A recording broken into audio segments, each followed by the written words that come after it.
Depuis l'aube, les nuages avaient animé le ciel de mouvements rageurs. Le vent les poussait, puis les ramenait sans cesse à leur point de départ. L'air sentait l'iode et la marée.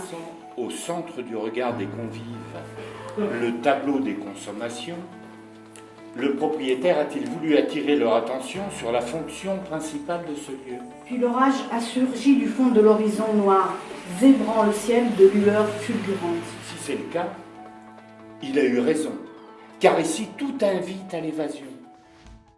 Les inspirations viennent assez directement de chacun d'entre nous, mais aussi on a des incitations si on participe à des ateliers d'écriture. C'est justement parce que très souvent on ne saurait pas trop quoi écrire tout seul. Igor Chirac, qui anime la plupart du temps les activités, les ateliers, nous propose des directions. C'est assez souvent sur la démarche qui a été utilisée et il nous incite soit à trouver des éléments, etc. Il y a souvent plusieurs temps dans l'écriture. Un premier temps où on nous incite à faire un espèce de bagage de mots, d'expressions ou de sensations, et un deuxième temps où on écrit un texte plus élaboré. C'est une association entre l'atelier et soi-même profondément, et l'œuvre de l'artiste, ce que ça nous inspire. En juin, on fait un festivalet à Blel de 2 jours, et là on aura aussi une exposition qui vient de la Biennale, les festivaliers pourront en profiter.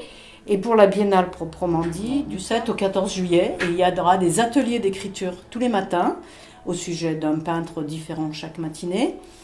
Et l'après-midi, il y aura ce qu'on appelle les visites guidées décalées, qui sont donc des lecteurs publics de ce qui a été écrit au sujet des œuvres présentées. L'horizon insulaire est cette invitation, réelle ou imaginaire, puissante, deviendrait vite un obstacle au commerce de ce